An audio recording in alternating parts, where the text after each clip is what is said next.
Hello everyone. For those of you who are in the evening section, my name is Barb Mora. I am the professor teaching the daytime sections, and so I'll be preparing all of the online lectures from here on in. So welcome to the first online lecture. I'm going to try to make these lectures as close as possible to the in-class ones.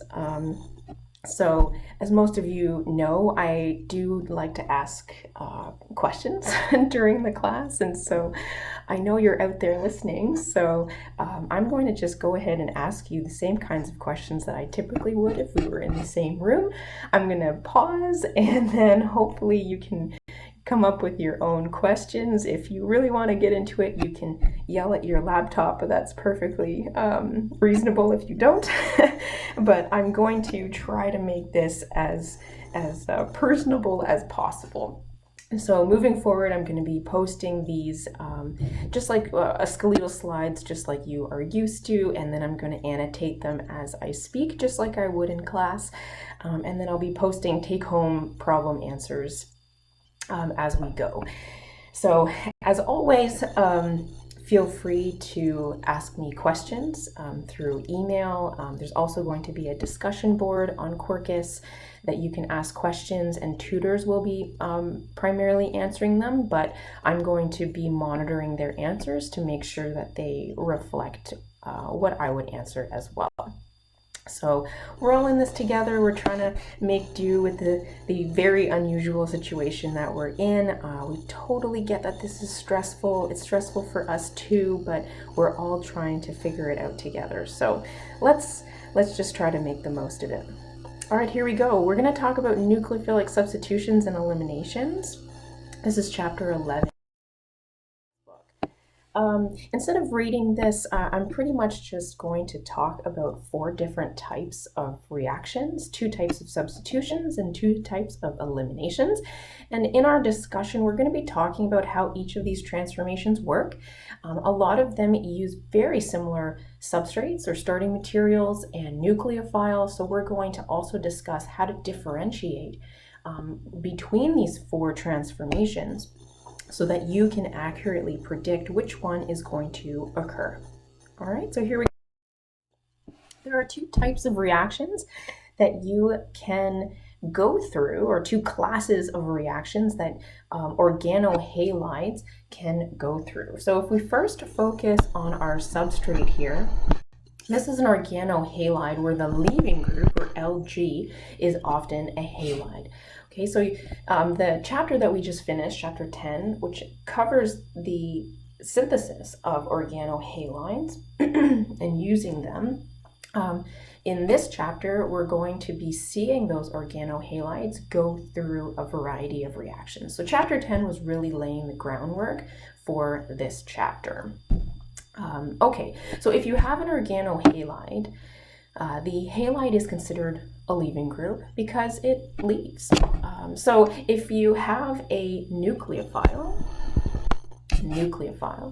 the nucleophile can substitute, okay, so replace the leaving group to give a new product. So as you can see, if I focus your attention to the top of the screen, a nucleophile can displace or substitute that leaving group to give a new product.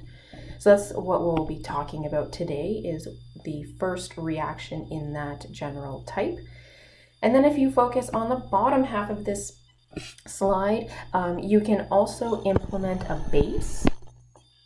Okay, so a base can also undergo reactions with organohalides if there's an available hydrogen next to the leaving group, so on neighboring carbons. We'll talk about this in much more detail, of course, but the base can essentially remove that hydrogen shown in red and kick out the leaving group to give an alkene product. Okay, so this is an elimination process. Okay, so the 2 general classes of reactions that we're going to talk about are substitution and elimination. Okay, so for today's lecture, we'll be talking about substitution. All right, this is a very topical slide, it talks about the active ingredient in Robitussin cough syrup. And so the active ingredient is shown here. It's arguably a very simple molecule. It has some key functionality, some ethers, an aromatic group.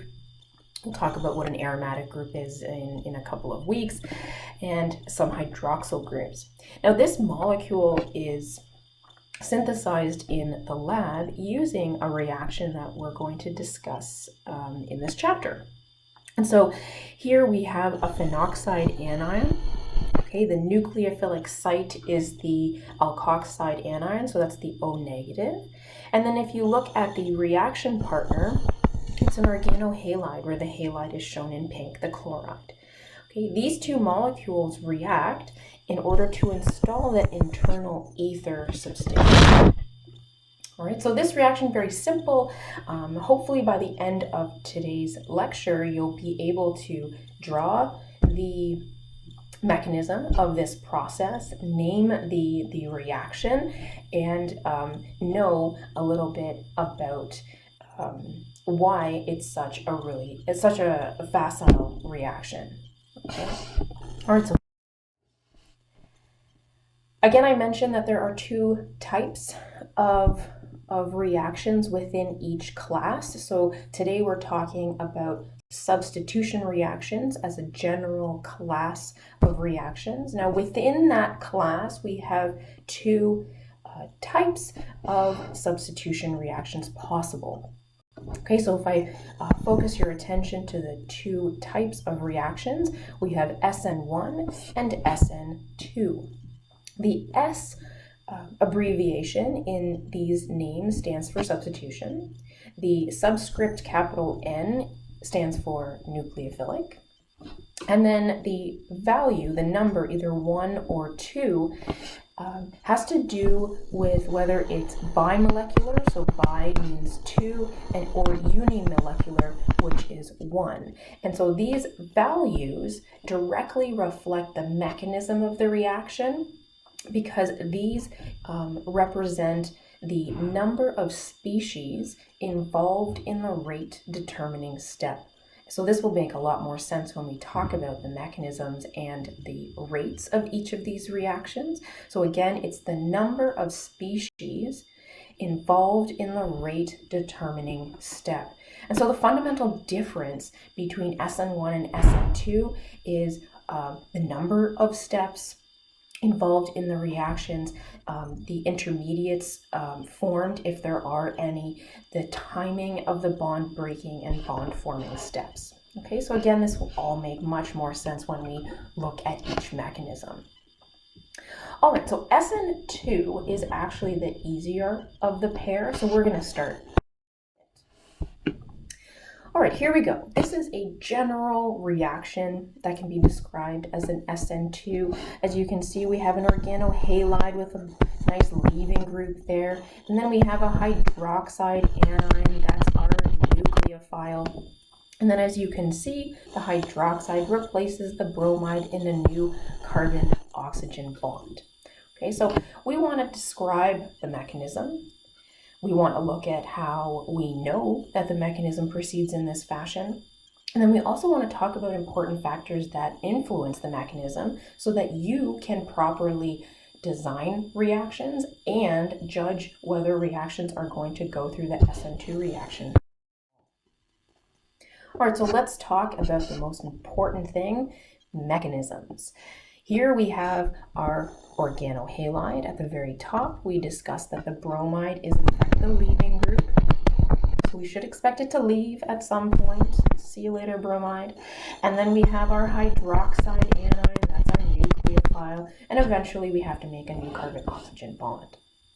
All right, the way that this mechanism occurs is the nucleophile must approach the leaving group from behind. So there's my first mechanistic arrow. Okay, it has to leave on the other side, the halide. So the carbon-halide bond breaks. And there we go, we have our substitution reaction. So you can see how the hydroxide attacks the carbon in the formation of a new partial bond, so new bond forming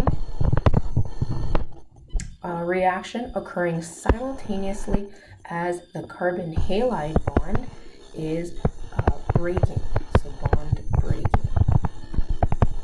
Okay, so as you can see, this is not an intermediate. This is a transition state, which means that this new bond forming and bond breaking reaction is happening simultaneously. And so this is a one-step reaction.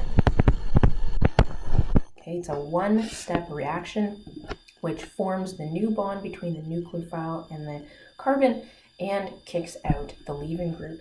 Now, because the nucleophile attacks from behind, this is called a backside attack. Literally just kicking out that nucleophile, and it has to do so from behind. Okay, it can't attack from the same side. This is the reaction energetics profile for a typical SN2 reaction. I wouldn't worry too much about the fact that it might be endergonic or exergonic. What I would pay attention to is the fact that there is only one energetics barrier, okay, representing the transition state at the very top. There is no intermediate, okay, which means that this is truly one step. If it's one step, then that one step is obviously the rate determining one. Okay, so let's look at the energetics, or rather the kinetics of the reaction. So we're looking at the rate. Okay, in the rectangle at the, or the box in the middle of this slide, we have our rate. The rate is dependent on two things. It's dependent on our nucleophile and our substrate. Okay, our substrate is the molecule that has the electrophilic carbon and the leaving group. Now we know that the mechanism has to be one step because the rate depends both on the concentration of the nucleophile and the substrate. Okay, if the rate depends on both of them, that means that both the nucleophile and the substrate have to be involved in the rate determining step. Okay, so this all occurs in one step, okay, due to rate studies. Okay, overall it's bimolecular. That means that two species are involved in the rate determining step, and that tells us that this reaction must be concerted. Okay, that's one step. Everything's happening all at the same time. There's a single transition state with no. Okay, there's some stereochemical observations that we have to pay attention to. Okay, in the previous example, I just had a methyl group, so a CH3. That is obviously not a chiral center, but what if the reactive carbon is a chiral center? Okay, in this particular example, we have S2-bromobutane, so the carbon that is electrophilic is in fact a chiral center.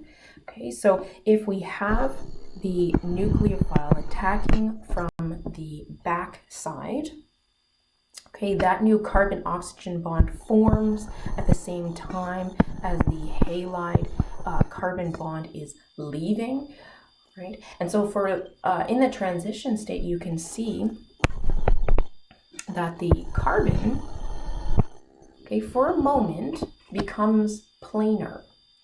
Okay, so it becomes planar for a moment in the transition state, but then as the halide bond leaves and the hydroxide bond forms with the carbon, you can see that the three groups on the carbon are inverted. Okay, so it's analogous to an umbrella flipping in the wind. Right, so this inversion of stereochemistry is also proof of the mechanism. Okay, it has to happen in one step, otherwise we would see a chiral center either retain its chirality or give a mixture of R and S products, but that's not what we see with SN2 reactions. We see exclusively an inversion of stereochemistry. Now, one important note that I want all of you to make is that the chiral center here, the point of this is that the chiral center is inverting. Okay, we have an inversion of that carbon.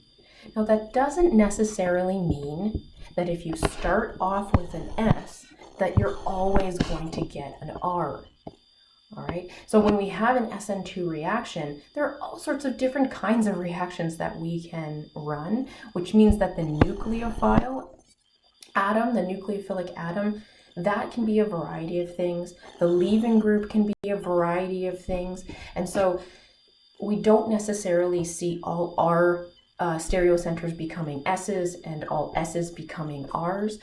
That's not necessarily true. It's reflective of the molecule that you start out with and the molecule that you end up with.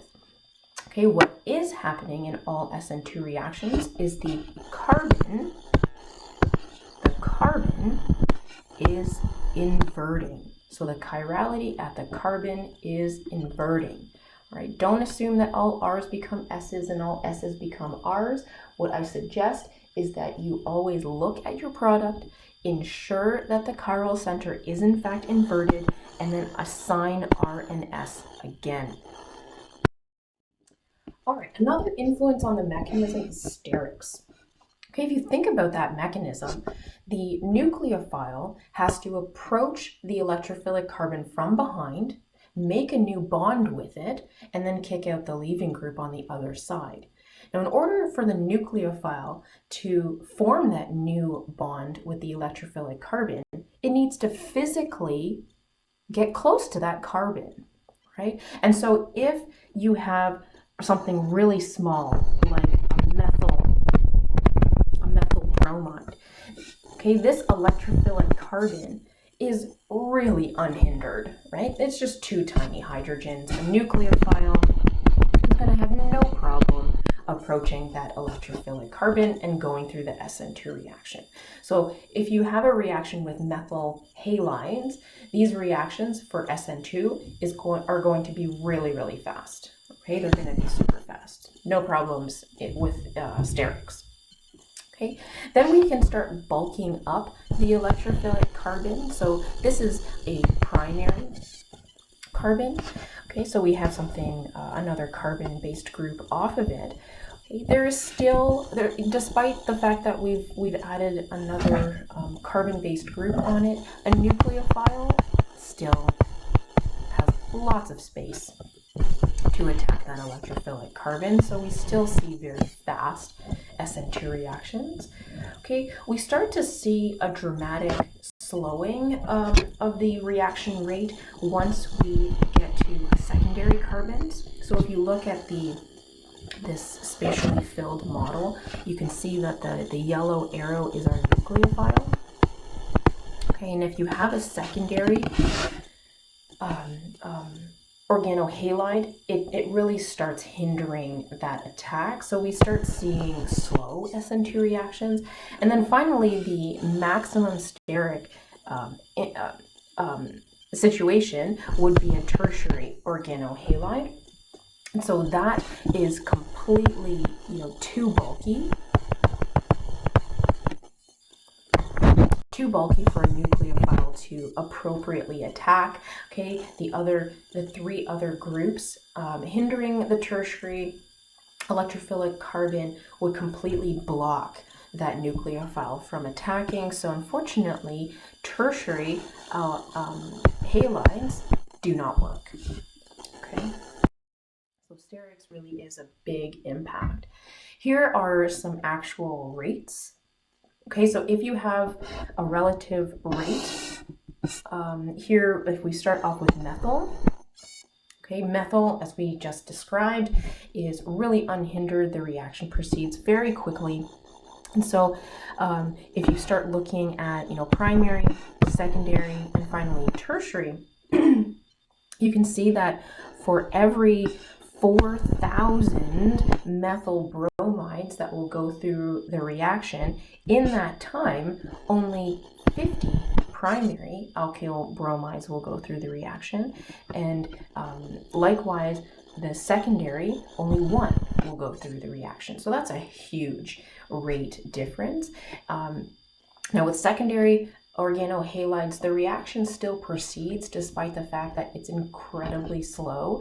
Tertiary, on the other hand, so all the way on the right-hand side, it's less than 0.001. Okay, so this can be considered no reaction. Okay, it's so slow that it's not going to go. Okay, an interesting side note is that we usually look at the electrophilic carbon and its substitution, whether it's methyl, primary, secondary, or tertiary. But sterics really just means, what is the bulk around the reactive site. And so obviously the most important site that we're looking at is the electrophilic carbon and what's attached to it. But molecules can be sterically encumbered close to that reactive site as well. So the example that I'm showing here is called a neopentyl. So as you can see, that the halide, the leaving group, is attached to the electrophilic carbon, which I've circled. This electrophilic carbon can technically be described as being primary, right? It only has one carbon-based group attached to it. But that carbon-based group is a terp-butyl group. And we know that terp-butyl groups are massive. And so despite the fact that this is technically a primary organohalide, the terp-butyl group, because it's so close to the reactive site, actually adds so much steric bulk that it starts acting like a tertiary organohalide. So you can see that this neopentyl, this is called a neopentyl group, has a rate of 0.002. And so that's very close to a tertiary organohalide, despite the fact that it's technically primary. So really, when you think about steric bulk, don't just look at the carbon, the electrophilic carbon by itself. Sort of look close to the reactive site and see if there's any steric bulk that might slow down the reaction. All right, so we've talked about the mechanism. Okay, we know how that mechanism proceeds. We've also talked about the substrate and the sterics, so that's important. Another factor that is important in predicting SN2 reactivity is the nucleophile. Right? Remember, the nucleophile and the substrate are both involved in the rate determining step. Now, as an interlude, I want to describe the difference between a nucleophile and a base. These two properties, nucleophilicity and basicity, they often get confused because they're very much related, but there are distinct differences. So before we start talking about what a good nucleophile is, let's first discuss what a nucleophile and a base really are. Okay, if we first look at a nucleophile, so that's the top half of this slide. Nucleophilicity, or the ability for a nucleophile to attack an electrophile and kick out a leaving group, so X is our leaving group. That's what we're really looking for, is a nucleophile to perform the SN2 reaction. This nucleophilicity, or the ability for a molecule to go through this substitution reaction, it's really a kinetic property. Okay, so we're talking about the rate. So the kinetic property is measured by the rate at which a nucleophile attacks an electrophile. Okay, so the rate at which that nucleophile attacks an electrophile describes its nucleophilicity. Basicity, so we're looking at the bottom now, basicity is a thermodynamic property. Okay, so it's not a kinetic property anymore, it's a thermodynamic property. And so if you look at the equation at the bottom, the reaction there, we have a base. Okay, so you have your base, you have your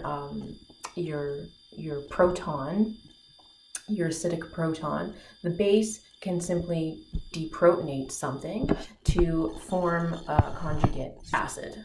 Okay, but this reaction here, an acid-base reaction, is usually in equilibrium.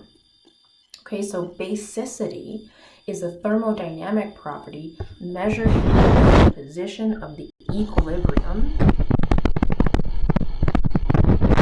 in an acid-base reaction. Okay, so yes, they seem similar, but nucleophilicity is measured by the rate at which a nucleophile attacks an electrophile. It's a kinetic property. Basicity is a thermodynamic property related to the equilibrium of an acid-base reaction. And so our general observation moving forward is that stronger bases are usually better nucleophiles. Okay, stronger bases are usually better. So if we start looking at examples of nucleophiles, here I have a whole slew of them, and you can see that I've ordered them in terms of weakest nucleophilicity, so that's water. Water is not a very good nucleophile. And then as we go to the left, you see that the nucleophiles are getting stronger. And so we know from the rate of an SN2 reaction states that as you increase the concentration of that nucleophile, it increases the rate, but also if you have a better nucleophile, that is going to inherently speed up the reaction. And so here with these examples, you'll notice that water and amines are amongst the worst type of nucleophiles. Then we have our halides. So chloride is an okay nucleophile, bromide is better. Then I'm going to jump forward to iodide. So if we're looking at halides, iodides are the best among them. Then we have some alkoxide anions, those are O negatives. And then amongst the best nucleophiles are negatively charged sulfur, so this is a sulfide anion. And then we also have a nitrile, so a CN.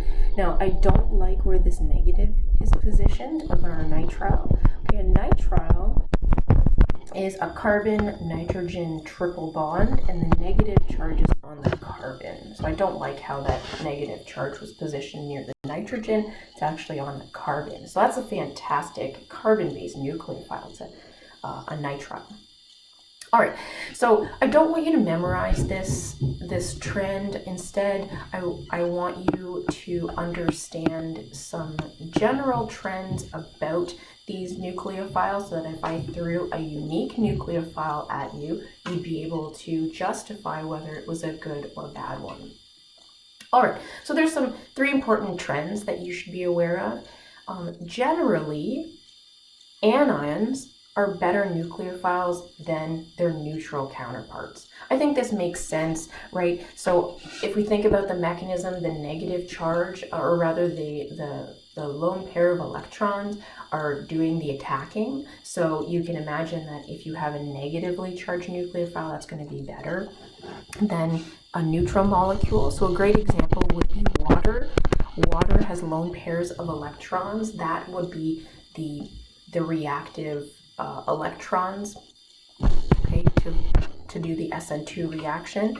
Now, if you compare that with a hydroxide anion, okay, the reactive site is still the oxygen, right? But with water, it's neutral. With a hydroxide, it's negatively charged. And so hydroxide, because it has much more electron density around the nucleophilic site, that's going to be a much stronger nucleophile.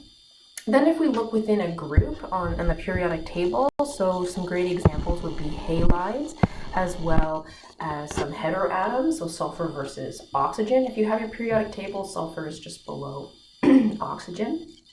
And so within a group, we know that as you go down in the periodic table, elements get less electronegative. Okay, so they're less greedy with their electron density, but they also get larger and more polarizable. So what that means is that if you have a negative charge or a lone pair of electrons on an atom, if they are more likely to hold the electron density farther from its nucleus, that makes it much more reactive because they're much more likely to create a new bond with something else, with the electrophilic carbon in the reaction. So as you move down within a group, the atoms become better nucleophiles. Okay, so iodide is better than bromide, which is better than chloride.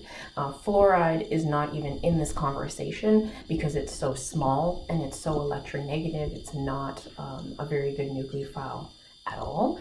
And then if you look at sulfur versus oxygen, sulfur is a better nucleophile than oxygen. So if you notice here, a sulfide anion is an absolutely fantastic nucleophile. Hydroxide is still a good nucleophile, but there's certainly a huge difference there. Okay, the last point is that stronger bases are generally better nucleophiles. So a great example would be looking at hydroxide versus a carboxylate anion. Let me just draw this out so that we all know what we're looking at here. Okay, so there's the carboxylate anion. As you can see, the reactive site in both cases is a negatively charged oxygen. Okay, so the hydroxide anion is an O negative and the carboxylate anion is an O negative. So everything is the same. The only difference here is resonance, is the overall stability of this negative charge. With a hydroxide, the negative charge is exclusively on the oxygen. There's no other stabilizing effect. With your carboxylate anion, we have some resonance. Okay, so here we can draw some resonance structures.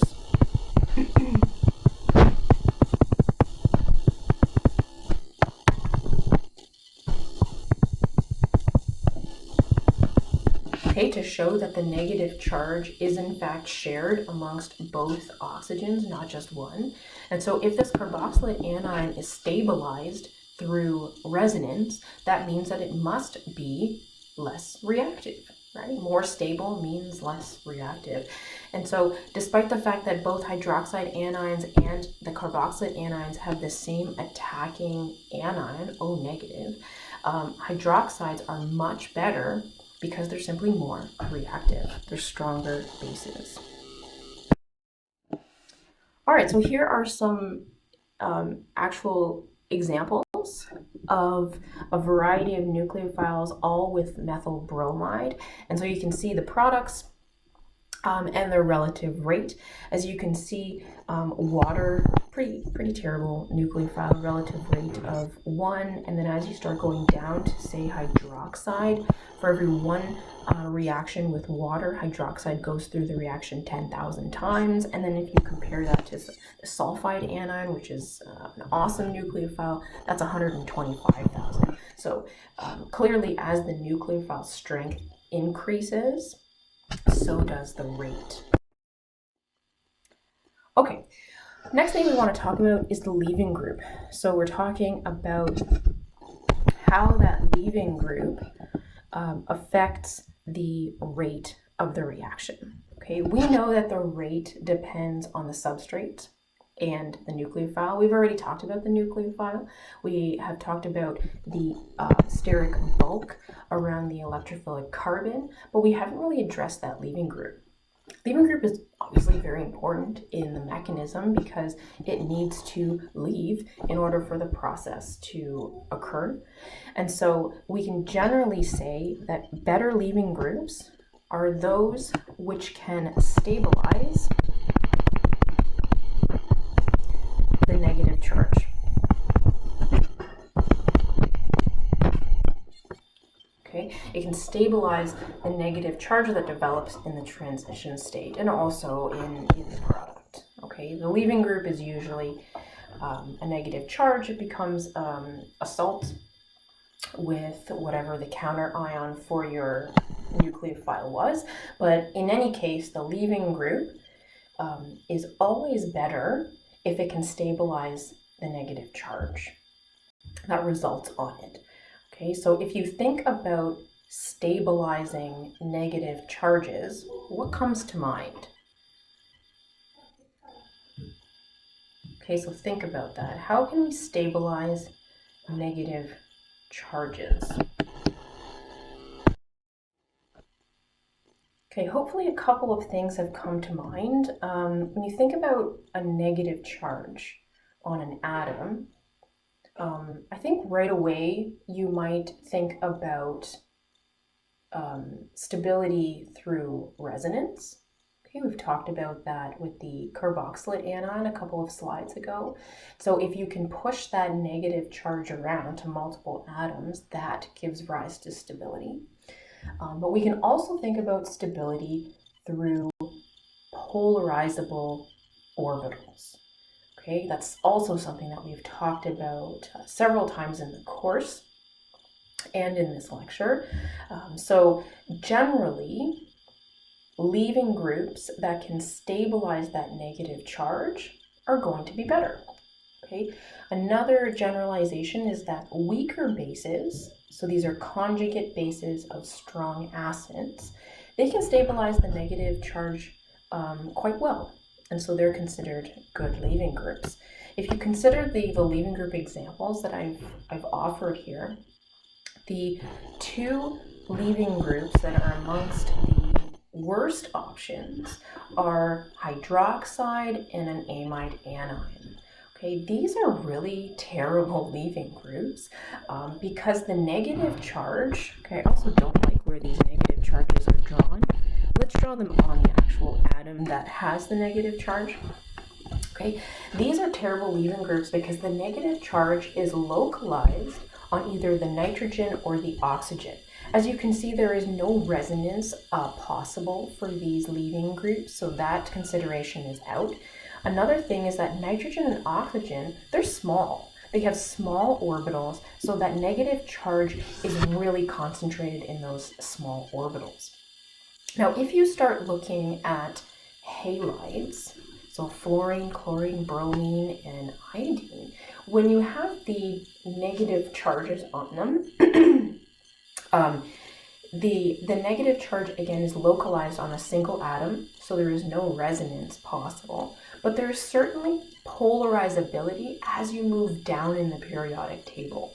So fluoride anions, not that great of leaving groups. Chlorides are better, okay, because you're getting larger and more polarizable. Bromides are even better, and iodines are amongst the best leaving groups, simply because the negative charge is being spread over very large polarizable orbitals as opposed to being concentrated on a small atom, like in the case of fluoride. Right. Another example of a really fantastic nucleophile that, or rather leaving group that organic chemists like to use is a tosylate anion. You can see it drawn explicitly in the box at the bottom. As you can see, there is an abbreviation. Okay, so tosylate anion can be abbreviated as TOS-O negative. And if you look at the structure, the negative charge is on an oxygen. Okay, so it's analogous to a hydroxide when it comes to the actual atom that the leaving group has, but this tosylate anion is stabilized. Okay, can you think about whether or not this is polarizability or resonance? Hopefully you said resonance, right? We have these double bonds right next to the alkoxide anion, and so you can draw resonance structures to show how the negative charge can actually be distributed amongst all three oxygens. Okay, I'd like you to draw those resonance structures. If you need time, feel free to pause the video now, and then I'll draw the resonance structures. Okay, here we go. So if we draw a couple of arrows, you can draw the resonance structures to show that the negative charge is actually, I'm just going to put AR for aromatic, just to keep this as simple as possible. Okay, and then you can draw yet another resonance structure to show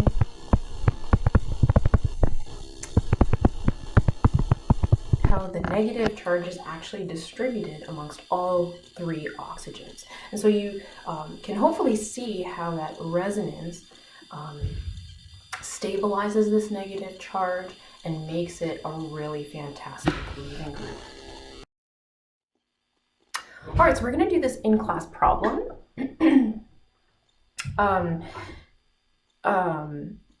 So here in this question, it asks which substrate, so which starting material, would react the fastest in an SN2 reaction. And so before you start, I want you to really think about the factors that we just talked about. You know, we want to talk about substrate sterics, we want to talk about the leaving group. The nucleophile in this reaction is given, it's the amine. So that's an okay nucleophile, but it's going to be the same for all of them, so that's not going to change the rate. And then I just written solvent. Okay, we haven't talked about how the solvent affects the rate, so you can ignore that for now. So if you want to first look at the substrate in terms of its sterics and its leaving groups, I want you to look at which one is going to give the fastest SN2 reaction. Okay, feel free to pause the video now to solve this question. Okay, so here we go. If we start looking at these options, right away I think the first thing that I look at is the substrate bulk.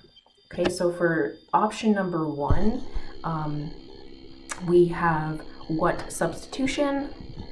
Is it primary, secondary, tertiary, or neopentyl? Okay, so this is a primary.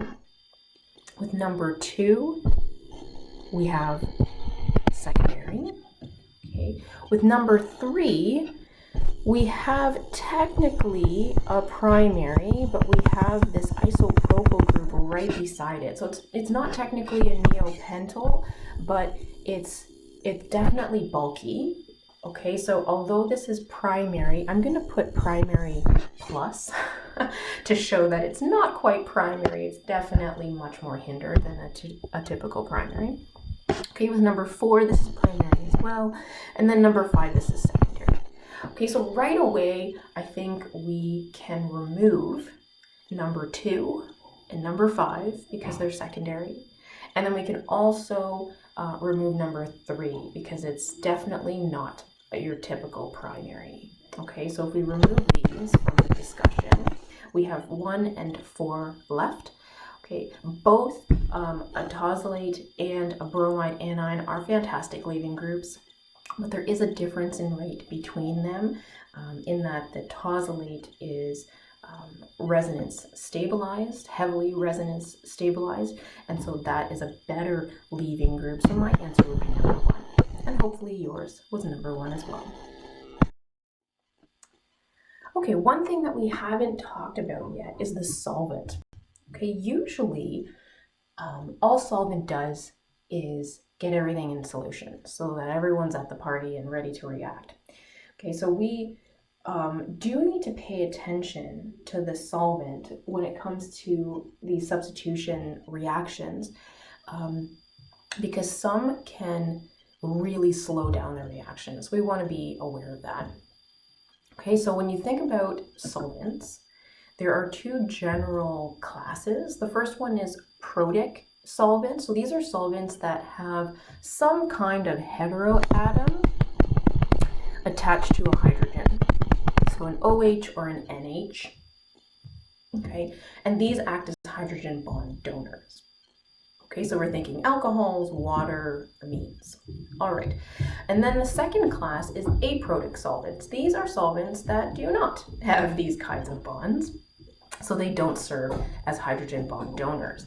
And then within the class of aprotic solvents, we can also have polar or nonpolar.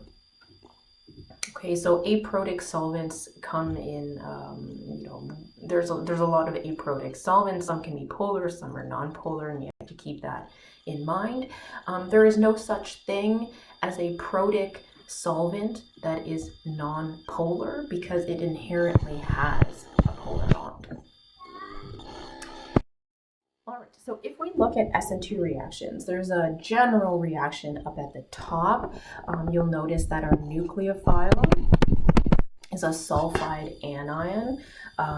This is a really awesome nucleophile because as sulfur is large and polarizable, it can withstand that negative charge. And it's a negative charge to begin with, it's not neutral, so it's a really awesome nucleophile. And then with our electrophile, we have our organohalide. It's primary, so it's a fantastic electrophile. So if you just mix these two together, hopefully you would get the SN2 reaction that you wanted, which is the substitution. But the solvent might either help you or really slow down the reaction. As you can see, we have two examples or two classes of solvents here, and then their relative rate. We have three examples of polar aprotic. So these are solvents that do not have an exchangeable proton. So these solvents include acetonitrile, dimethylformamide, which is DMF, and dimethyl sulfoxide, which is DMSO. The structures are shown later on if you're curious, but the relative rates are large compared to polar protic, which include things like water and alcohol. So as you can see, the rates, as soon as you switch the solvent to something protic, the rate just goes down to almost nothing. So you do have to be very careful to exclude these protic molecules. Okay, so let's talk about why the rate is so dramatically different. Okay, it all comes down to the mechanism. I feel like I say that all the time, but it always comes down to the mechanism. If you think about the mechanism, the nucleophile, which is usually negatively charged, has to attack the electrophilic carbon, okay, in order for the reaction to work. Now that nucleophile obviously needs to remain reactive. Okay, it has to stay a negative charge, it has to stay nice and reactive so that it can undergo the process. Okay, now if you have a polar protic solvent, that's the key, is that it's protic, the exchangeable protons, so like water, alcohol, or amine, those protons are delta plus.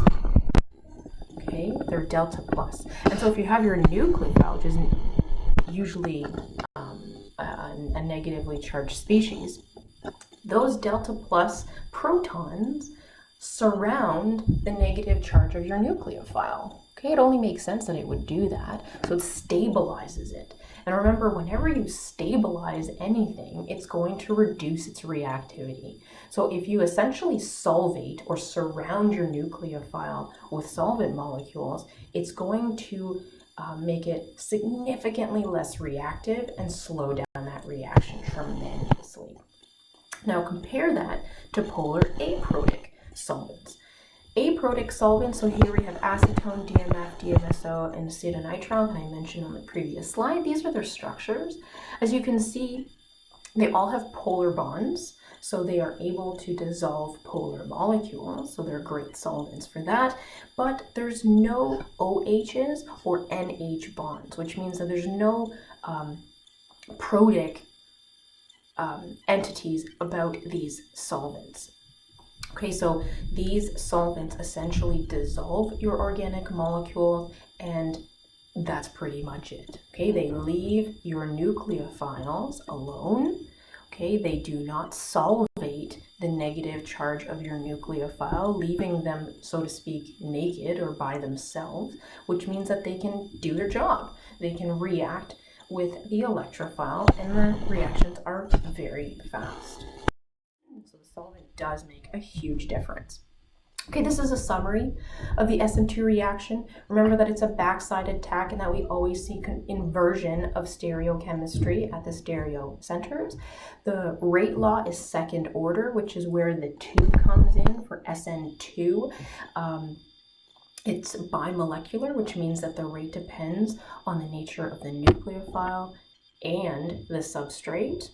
Okay, the substrate has to do with both the leaving group and the substitution about the electrophilic carbon, which generally tells us that it needs to be sterically unhindered.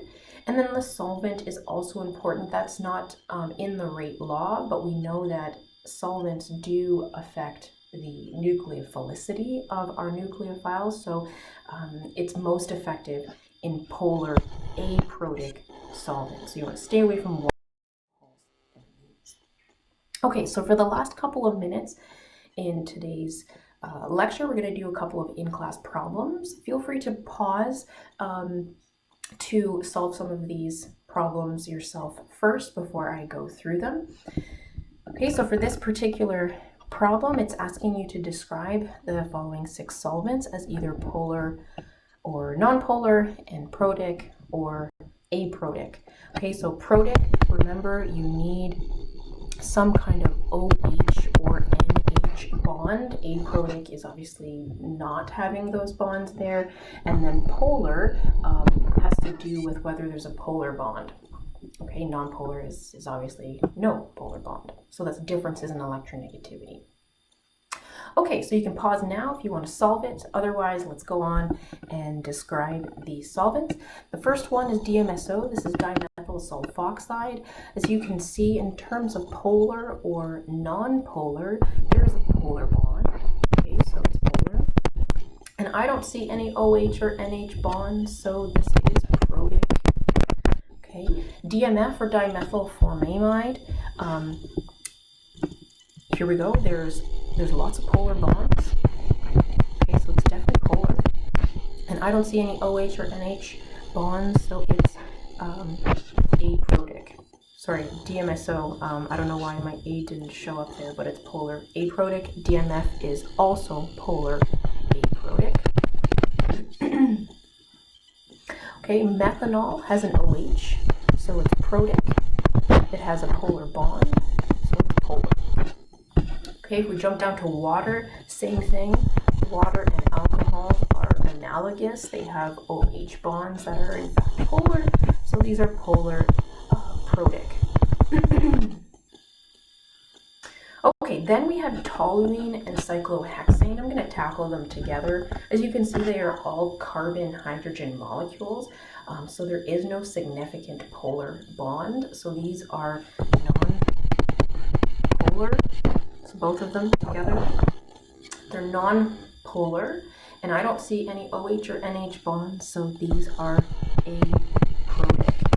Okay, so if you were to think about SN2 reactions, why don't you take a moment and think about which ones would be good. So pause if you need to. Okay, so which ones would be good in SN2 reactions? Polar aprotic, great. So DMSO and DMF would be awesome solvents for an SN2 reaction. Methanol and water, not good. The protic component to them would really attenuate your nucleophile. And then toluene and cyclohexane, despite the fact that they are aprotic, would still be terrible options because they're non-polar. What that means is that when you would step into the lab and try to dissolve your very polar molecules into these solvents, they wouldn't actually dissolve because toluene and cyclohexane are non-polar. So these would not be good options. Okay, another in-class problem is which of the following SN2 reactions is expected to have the fastest rate. So why don't you go ahead and pause, or I guess before you pause, draw out these reactions. That's what I'm going to do first, and then we're going to evaluate which components are good and which components are bad in terms of the rate. So go ahead and pause, and then we'll tackle this problem. Okay, let's look at the first reaction. This is methyl bromide, okay, with water, and DMSO as the solvent. So that's how I'm going to show the reaction. The next one is ethyl bromide, so a little bigger, plus a chloride anion in methanol. The third one is ethyl bromide with hydroxide, okay, in acetone, so that's a ketone. Number 4 is ethyl chloride acetonitrile, if you remember.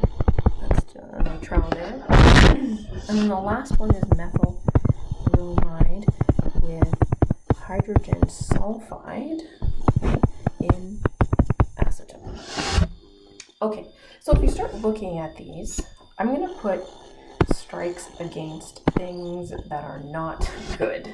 Okay, so if you first look at your substrates, we're only looking at either ethyl or methyl. Between those two, methyl is going to give a faster reaction than ethyl,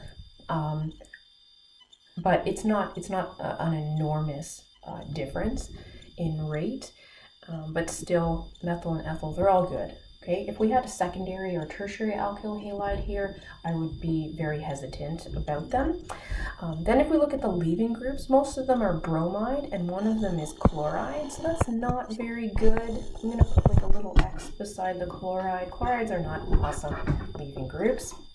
Okay, then if we look at the nucleophiles, we have big differences in nucleophiles here. We have with number 1, water. Okay, is water a good nucleophile? No. So I'm going to put a big X there.